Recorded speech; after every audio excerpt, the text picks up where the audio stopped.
Hey, it's the Jimmy Dore Show. I'm Aaron Maté, sitting in for Jimmy. I'm here with America's comedian Kurt Metzger and Max Blumenthal, editor of the Grayzone. And Max and I have some news. We are newly canceled. That's right. We got invited to a major tech and media conference called Web Summit. It's held every year. This year it's being held in Portugal. And we were invited to speak, but we just got the word that our invitation's been withdrawn after a freak out from pro-war trolls, and I think some heavy lobbying behind the scenes. And they gave the official reason basically as a pressure on them over our journalism on Ukraine. But before we get into what happened there, just a little bit of background. So this summit, Web Summit, is a sequel to a summit called Collusion that was held. This called Collision that was held in Toronto a few months ago. And Max and I went to that and spoke at that, and Jimmy covered it here on the Jimmy Dore Show. And this is some of what we said. This is, we're in a room full of people from media and tech, and, on the stage in front of them, we basically accuse the Western media of being the biggest purveyors of misinformation today. This is some of what Max said at that event. First of all, let me ask the editor-in-chief here next to me, Max. What was the motivation to set Grayzone up about 8 years ago now? Well, in short, there was nowhere else I could do the reporting that we do, because by the time I set it up as a fully independent entity in 2018, the mainstream press in the US had been fully consolidated as essentially an arm of the intelligence services, the national security state. And what we aim to do, which is what journalists like Cy Hirsch, our friend, traditionally did, is to expose the deceptions that are taking us into these disastrous wars, which are now wrecking our economy and possibly imperiling all your startups. It's something that the mainstream media now, echoing Joe Biden as his little band of stenographers, is calling the Putin price hike. And for doing the kind of reporting we do, no one debates us. They don't challenge us on the facts. What they do, and Aaron's going to address this, is they try to deplatform us, they try to censor us, and they claim that me and Putin made a deal to set up the Grayzone. They also say, this is the mainstream press, the one that's freaking out about disinformation. You've had a lot of panels here on disinformation. They also said that Putin paid bounties to the Taliban to kill US troops. The New York Times reported that, as if the Taliban needed extra incentive to get rid of occupiers that had been there for 20 years. They said that Putin fabricated the existence of Hunter Biden's laptop, as if the Biden family couldn't be completely corrupt with business deals in China and Ukraine. Kamala Harris, the VP, said that Putin helped launch the anti-racism protests of Colin Kaepernick, while CNN reported that Putin is spreading racism in the United States. Putin is being blamed now by a member of parliament in the UK named Tobias Ellwood for the British rail strikes. So what's going on here? Why is Putin being blamed for everything? It's because the role of the mainstream press, which is spreading all these lies, which is the most prolific disseminator of disinformation on the planet, is seeking to distract us from what our predator class at home is actually doing to us, to divide us and destroy our economic livelihoods. And so we exist to do something else. These are quite hard lines. Yes, they are hard lines, and they're apparently too hard for Web Summit, because look, so here we were invited back to the sequel to that initial conference, Collision, that was held back in June. This is being held in Portugal next week in November. And so here we are on the program for Web Summit. There's Max and I on the program as among the speakers. You look more approachable than me then. Well, I am more approachable than you. So that's us on the program. But then basically when this got announced, a freak out happened online. People from outfits like state-funded outfits like Bellingcat and the Atlantic Council, all of which are these think tanks and websites that are funded by NATO governments, freaked out, and something happened where all of a sudden then we got this news today. This is a announcement from Web Summit. Web Summit has rescinded its invitation to Grayzone for Web Summit 2022 in Lisbon. Web Summit has always been a platform for rigorous debate. We have dedicated stages specifically for robust dialogue on contentious and defining issues of our time. Until now. Until now. We're just not robust.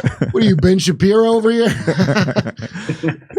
Always we aim to have a wide spectrum of views represented and to have opinions strongly challenged. At this time, We have listened to advice and to the views of our attendees. We are taking action to withdraw the Grayzone invitation. We understand the reaction of many to Grayzone's presence in Lisbon. Like, were the people of Lisbon upset that Max and I were going to show up You in the guys are city? huge in Spain, huh? Like the whole, like we can't go anywhere. And Were you like a Charlie Hebdo of Lisbon? The Grayzone's in Lisbon. no, Oh, the hurt caused. cause to Lisbon. And we pledge to approach the crucial issues of freedom of expression and platform technologies with greater care. We apologize for the hurt caused. So this is the first time I can even think of anyone's ever apologized for inviting me to something. Really? Congratulations, man. Not me. Not you, Max. No. Web Summit stands with Ukraine and its people, and we celebrate the fact that many speakers and attendees from Ukraine will be with us in Lisbon. We have taken various actions in support of Ukraine and its tech community throughout the war of aggression, and we will continue to do more as long as it continues. So that's it. Max, we're canceled. Not invited. No Pink Floyd, no Grayzone. Well, yeah, I think you set it up pretty well. Provided a lot of background there that I think will become increasingly clear in coming days. And this is, as I said in my statement, which I delivered to, I've had reporters reach out to me today. I mean, it's becoming a story. I said, this is just taking place within a broader atmosphere where any dissent against this proxy war, which is leading to the deindustrialization of Europe and the destabilization of parts of the globe, a migration crisis, and possibly a nuclear confrontation. Anyone who dissents against it or calls for negotiations is ruthlessly silenced and demonized. So obviously, we're not alone here, but they want their war. And there were Ukrainian officials who are going to be on stage. A Ukrainian vice minister listed as a speaker, Ukrainian professional boxer. Well, there will be lots of Ukrainian attendees. And you've got the Portuguese prime minister speaking there. This conference is sponsored by NATO states. Other sponsors include Amazon, which has hosted the cloud for the CIA, for the Central Intelligence Agency. You've got Google, which is also a military contractor. You've got Ukrainian government web hubs involved in this. So obviously, there was going to be resistance to our presence there. And they're saying, oh, it's because you're genocide deniers or whatever. No, it's just because there is no debate allowed over this war, which is not only a source of ideological investment for the participants in this conference, but also a lucrative racket. Many of them are profiting off of. So, wait, are you sure you just don't hate women succeeding? Yeah, well, we hurt the city of Lisbon. Here is Jimmy Dore himself. Here is his take. We're a bunch of pussies who folded to the pro-war establishment to suppress truth and silence dissent. Transparent frauds. That's JD weighing in. Yeah, look, listen, on the war itself, I've made my views very clear from the start. I think Russia's invasion is illegal and criminal, and I can't accept that Russia had no other option but to do it. But what I've tried to do, and what we try to do at the Grayzone, is no matter what our own personal opinion is, it doesn't matter. The point is there are facts that can't be denied that are crucial to understanding how this war came about. And you could pretend that Vladimir Putin woke up one day and decided to invade Ukraine because he is just a brazen imperialist who wants to reconstitute the Russian Empire.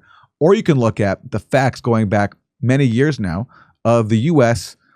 provoking Russia and using Ukraine as a proxy to try to weaken Russia, and even openly, as some U.S. officials have said, try to achieve regime change inside of Russia. And for reporting on that background, the coup in 2014, the proxy war of the last 8 years, NATO expansion, the placement of offensive U.S. Weapon systems very close to Russia's borders, all these crucial aspects of this conflict that get completely omitted from corporate media coverage of this, we get accused of, being atrocity deniers and name called. And it's because nobody wants to actually discuss the facts that we're talking about. It's just what comes down to that. And I don't know what happened behind the scenes here. The same people who were complaining online tried to get us canceled last time, and they didn't succeed. So I have to believe that, that there was something else going on behind the scenes.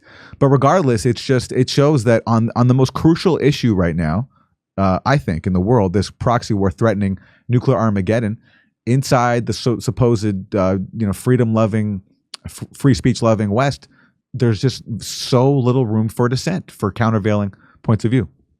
Yeah, just 2 quick points, Aaron. First, given the character of the participants and sponsors of this conference, I have to assume that there was some pretty high level intervention there, which we should pat ourselves on the back about.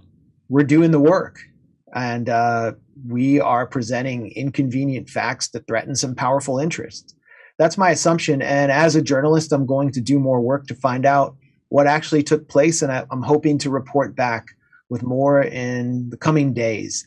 And the second point I wanted to make was that I'm starting to read some of these reports. One just came out in Irish media about our cancellation, and it basically listed a bunch of headlines from our factual articles. One recently about one we republished by Moss Robeson, a researcher and friend of the Grayzone, on actual Azov Battalion veterans going on a tour of the U.S. and being welcomed at Stanford University by Michael McFaul.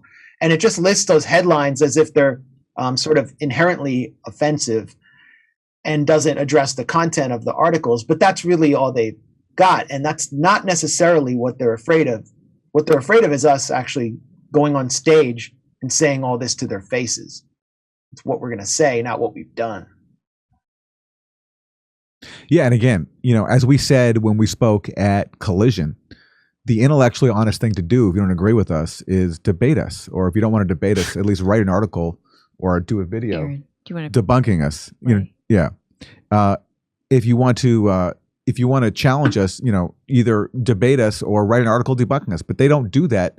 All they can do is try to call us names and get us canceled. And it worked here. You guys saw them. I mean, that's what all that, don't even platform somebody bad. Whenever the word platforming started becoming fashionable, that whole thing set the stage to make it so you don't hear about now important, like a nuclear war about to happen. Yep. That's all the base for that. That what did you call it? Laptop left, Mags? It's really like Brooklyn left horseshit you don't even give them a voice to say their bad thing. Well, I mean, look at what we're dealing with here. Just look at Web Summit. This is the big tech conference of the year. If you're in big tech, you've got to be there. And so we were invited by Paddy Cosgrave, who is an entrepreneur in Ireland. He's a really unique person, extremely educated on foreign policy issues. And he just believes, and he plays a part in putting on the Web Summit and having a big tent and debating these issues that are determining history, and not a very good direction. But he's open to divergent views. That's also why he invited Noam Chomsky. But then, and he oversees The Ditch, which is a really important independent investigative outlet in Ireland, which has uncovered huge corruption scandals that have gone to the top of the Irish government. And he's under enormous attack and enormous pressure. It's a lot like what happened with Elon Musk when he started making noises about taking over Twitter. Paddy's obviously a different figure than Elon Musk, but there's just there's enormous pressure within the big tech world to pressure everyone to conform to this official regime, this information regime that supports every proxy war and provides algorithmic suppression controls to limit the speech of independent people and people who express divergent views about those wars. So that's what we're seeing play out right now. I mean, if you look at the Twitter conversation, it's Paddy who's being targeted as well. And I really want to express my gratitude to him and his team for attempting to open this conversation up. There aren't that many people who have the balls to do that. It's amazing to me that it takes courage in this current political environment just to invite journalists who report facts. we've both been doing this for a long time, and if people really believe we were spreading disinformation or atrocity denial, they would try to document it. They wouldn't just resort constantly to censorship and name calling. And it's just funny to be invited to something. We didn't ask to get invited, right? We got the invite. We accepted the invite. Like, whoa, yeah, we're going to Lisbon? Okay. We accept the invite, and then it turns to this thing where now people have to apologize for inviting us and saying that it caused people hurt. Well, we didn't, it's like we weren't trying to go. We just said yes, but that's how it goes. And that's what happens when there's such a small space of people who are willing to speak factually about issues like the Ukraine proxy war or Russiagate or Syria and on and on and on. It's just when there's such a small number of people doing it, it makes it a lot easier for people who are spreading the official propaganda to try to silence them. Well, it doesn't take a lot of people to get you that whole nonsense to happen. Do you know what I mean? It's true. It just takes a real dedicated group. And if you have like funding to do it, it's probably like way easier, Absolutely. Yeah, I mean, we have to just keep a clear head here and maintain our perspective and just recognize what an upside down world we live in. Or me and you have never been involved in killing people. We've never been involved in war. We've never been involved in atrocities. We have no involvement in that. People who are organizations or companies that are sponsoring this conference have. Governments that are sponsoring this conference have and currently are. And participants in this conference that have called for us to be canceled are on the take from those same governments, are making apps that are making the case for more warfare and actually are part of the information war in the Ukraine proxy war. And no one's calling them out. No one has a problem with their presence in Lisbon because that's what this is all about.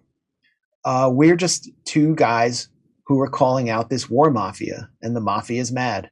So they called in, they made a few calls, and hopefully we'll find out more in a few days. But let's just keep a clear head about what's going on here. It's the voices that are calling for peace and negotiations, the actual moderate voices that are being silenced, and the extremists are in charge. Amen. Max Blumenthal, editor of the Grayzone. Thanks so much for joining us today. Yeah. Thanks for hosting, Aaron. Hey, we're going to see you in Miami, West Palm Beach, Denver, Palm Springs, Austin, Burbank. That's right. The Saturday after Thanksgiving here in Burbank, and lots of dates in Los Angeles in December. Go to jimmydorecomedy.com for a link for all our tickets and join our premium program when you go there too.